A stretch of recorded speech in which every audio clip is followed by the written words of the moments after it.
To a horny 15-year-old boy, Dan Bilzerian is the physical embodiment of what it means to be a man in today's society. He has the holy trifecta. He is thick, he is solid, but most of all, he is tight. He has the incredibly well-groomed, manscaped power beard, and he flies on private jets and shoots big on a daily basis. Dan lives by 3 mantras: boobs, butts, and bud. To a simple social media passerby, Dan is the most alpha human being on Instagram. He has an audience of over 26 million fully torqued teenagers. Now they call him the king of Instagram, Dan Bilzerian. That's a pretty shit title. Let me fix that for you really quick. How about the king of influencers? Now, through the transitive property of influencers, we learned that Dan sucks. Dan is an influencer. Influencers suck. Dan sucks. You see, Dan only surrounds himself with other influencers. Now, if you go through any of his tagged pictures, they fit into 3 categories. The first one being models. Apparently every girl with a basic Lightroom preset themed Instagram feed is a model these days. I mean, all you need is some really wide hips, a really thin waist, a big butt, maybe some lip injections, some Photoshop, caked on makeup, and you're good to go. You got yourselves an Instagram model. Now, there are 2 scenarios that could possibly be going on here. Number 1, according to Dan, is that he does not pay these girls to hang out with him. Now, do you pay these girls to come? No. Okay, so that's the big misconception, yeah, I'm right? addressing that on my app. If they're hot, he invites them over, and they get to hang out with a millionaire, and in return, their social medias explode into oblivion because of his massive social media presence. It is a literal and figurative symbiotic 69 relationship. Do you ever think, Dan, to yourself that you're using them? Not really, because, you know, it's like a lot of situations in LA. It's like both parties are benefiting. The other scenario is that they are just straight up getting paid to hang out with him.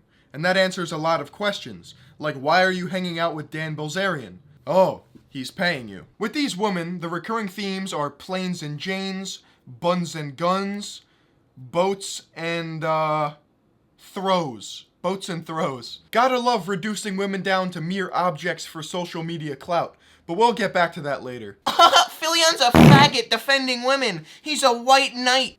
Philion is a social justice warrior. Get Dan's shriveled up nutsack out of your mouth. You guys are too lightheaded from your micro-penis hard-ons to realize that you're getting digitally cucked by some random millionaire on social media. The next group of people that Dan hangs out with are celebrities. Now I say celebrities because you got your actors, you got your singers, you got your rappers, you got Bradley Martin, what the fuck? Joey Swole? What are you doing here? Why are you at this man's house? What the fuck?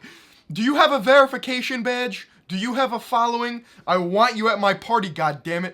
The last group of people tagged in Dan's pictures, I'm just gonna label this elusive business. These range from CEOs to business partners to random people that may or may not have a following. Who are you and what do you do? I don't understand it and I never will. Am I supposed to know who Bill Perkins is? You want to run naked at Elon's house? Yep. She's like, it's funny. Well, look at all the volunteers we have. They all want to do it. You're right? Yeah. Everybody wanted to do it? The first question is, how? How does Dan live this lifestyle? For you illiterate sheep that can't read a Wikipedia article or do 10 minutes of research, he's the real-life Tony Stark. Genius, billionaire, playboy, philanthropist. He's the fucking alpha man that everyone wants to be. When in reality, Dan is a trust fund man-child. Now, I don't blame him because I don't know how I would act if I was given all this money. However, there are some things you just shouldn't do. Let's see here. You shouldn't kick a girl in her face with boots on at a Miami nightclub.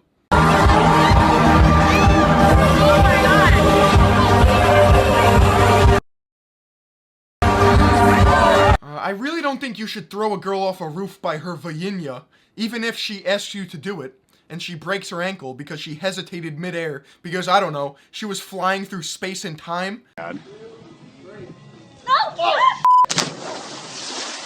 You definitely shouldn't ask a police officer for his gun in a time of crisis because you're a reserve police officer, which is just a load of horse shit because you paid for fake identification papers that accredit you for absolutely nothing. I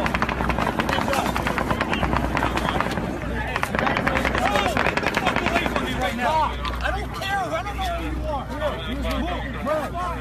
Jesus Christ. You want to help? Dude, don't fucking, you know better than that. I'm just saying, I don't know who the fuck you are. I just showed you my credit. Which brings me to my next question. Where did Dan get his money from? His father was a corporate raider on Wall Street in the 1980s and set up 2 trust funds for his kids. Paul Bilzerian, a Wall Street felon, jokingly referred to this house, located in an exclusive gated community in Tampa, Florida, adjacent to 2 lakes, as his Taj Mahal. Convicted of fraud, conspiracy, and other charges in 1989, Mr. Bilzerian remained entrenched in this palace for 2 decades while SEC lawyers were trying to collect the $62 million Mr. Bilzerian owed the U.S. government. If you guys want to learn more about Paul Bilzerian's money schemes, you can watch the full video that I took the clip from. Dan claims he didn't take any of it. Trust funds. I guess you were entitled to one when you turned 30, one when you turned 35. More or less than you had already made on your own? I gave it all back, so. Really? Yeah. I gave it to my brother. Why? I don't know, I didn't need it, didn't want it, didn't care.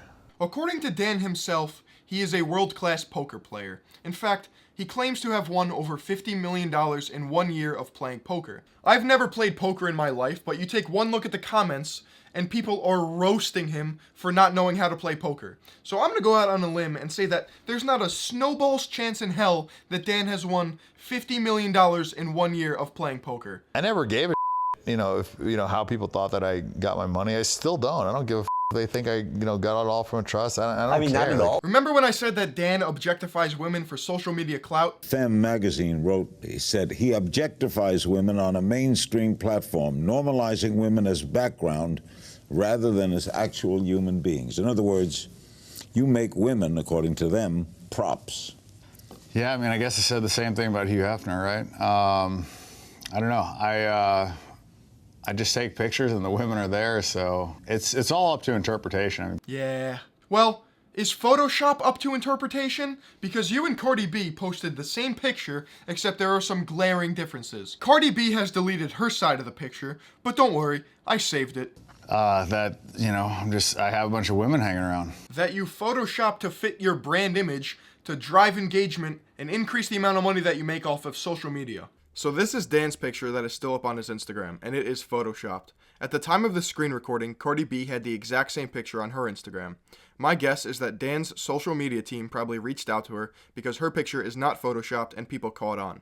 This video on Twitter highlights all of the differences. Cardi's butt is bigger, she has a thinner waist, the glow in her eyes was altered, the TV was changed to an Ignite advertisement. But the weirdest thing to me is the girl in the background. Now this looks identical to Erica Costell, ex-girlfriend of Jake Paul, but I could be wrong. Again, her butt was made bigger, her waist was pulled in. This is literally using women as props to make money and lying to everyone's face about it. Let's play a game. Easter's right around the corner. How about a little Easter egg scavenger hunt? Let's try to find how many Photoshop pictures are on Dan's Instagram. I would not be surprised if all of his pictures are altered in some way. There's an underlying issue here. If you're born into an absurd amount of wealth, it's no surprise that people go through an identity crisis. They want their success to be attributed to their own doings, not that of their circumstance or environment, such as their parents. In Dan's case, I shoot big fucking guns, I wear camouflage, hoorah America, I pay my way into military acting roles. But don't worry guys, he was in Navy SEALs BUDS training like 3 times, but then got honorably discharged. You're sitting there watching the Joe Rogan Dan Bilzerian podcast, your head is going in a million different directions because his stories become so convoluted and absurd, none of it makes fucking sense or adds up or can be fact-checked ever. I want to be just like Dan Bilzerian. He smokes mad weed and slays pussy on a daily basis. Give me a fucking break. Money talks, bullshit walks. Stop idolizing these false gods on social media. Hey, Philion pulled up, fuck your bitch. Anybody wanna run up, put them all up in the ditch. Puss boys no go, better back up quick. You punk, don't fly, bitch, you ain't shit.